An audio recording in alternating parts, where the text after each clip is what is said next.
নমস্কার বন্ধুরা, লক্ষ্মী কুটিরের রান্নাঘরের পক্ষ থেকে সবাইকে অনেক অনেক স্বাগত জানাই। প্রতিদিনের মতো আজকেও আমরা নতুন একটা রেসিপি নিয়ে এসেছি। সেই রেসিপিটা হলো পনিরের বড়ার আলু দিয়ে ঝোল। এটা পনিরের বড়া দেখতেই পাচ্ছেন, কিনে আনা হয়েছে বাইরের দোকান থেকে।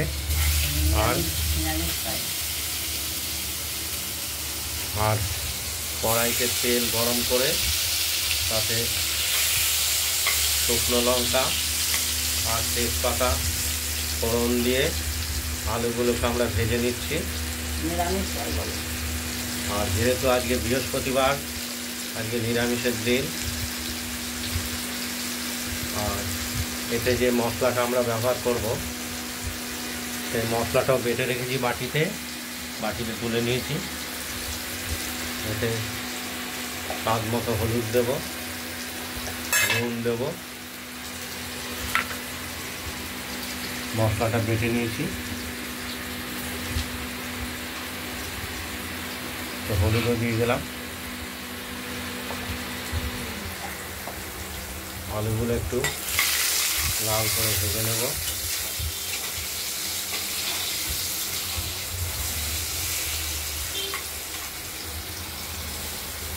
দেখতে থাকুন, আলুগুলো ভাজা হয়ে এসেছে।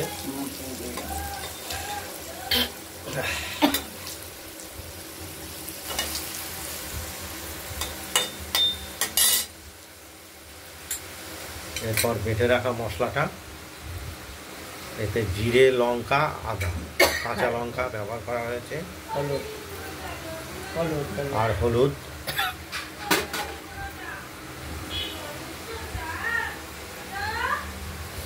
মশলাটা দিয়ে আমরা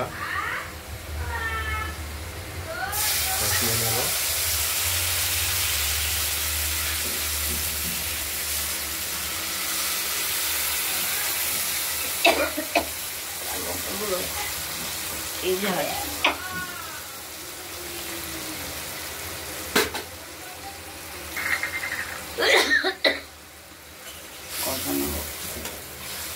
কষানো হোক। মশলাটা কষানো হয়ে গেছে, দেখতেই পাচ্ছেন তেলও বেরিয়ে গেছে। এবার আমরা এর মধ্যে জল ঢেলে দেবো।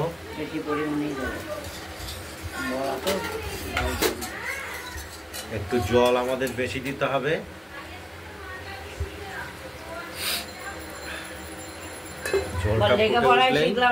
পনিরের ঝোলটা জল দিয়েছিলাম যে, এটা টকবক করে ফুটছে। আমরা পনিরের বড়াগুলো এবার ধীরে ধীরে এই ঝোলের মধ্যে দিয়ে দেবো। একটু ফুটে উঠলে নামিয়ে নিলেই আমাদের পনিরের বড়ার ঝোল আলু দিয়ে। আগে বৃহস্পতিবার আমাদের নিরামিষের দিন যেহেতু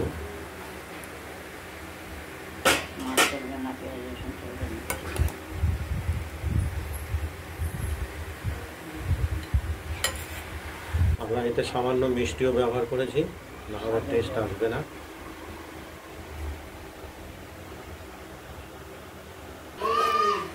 পনিরের ঝোলটা একদম তৈরি হয়ে গেছে। আলুটা দেওয়া হয়েছিল সেটাও সেদ্ধ হয়ে গেছে।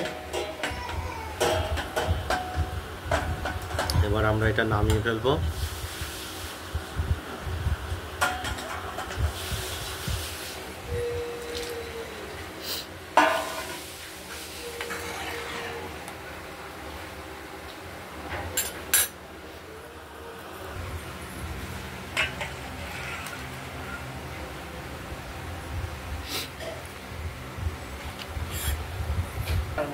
পনিরের ঝোলটা পুরোপুরি একদম নামিয়ে ফেলেছি।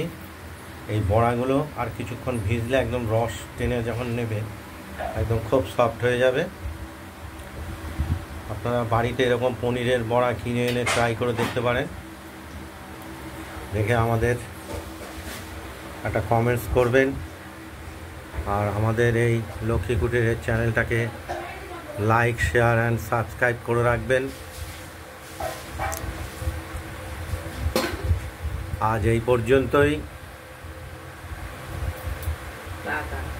সুস্থ থাকবেন, ভালো থাকবেন। টাটা। এরপরে আবার একটা রেসিপি আমরা দেখাচ্ছি, এটা হলো পোস্ত পটলের পাতুরি, এটা পরের ভিডিওতে দেখাচ্ছি।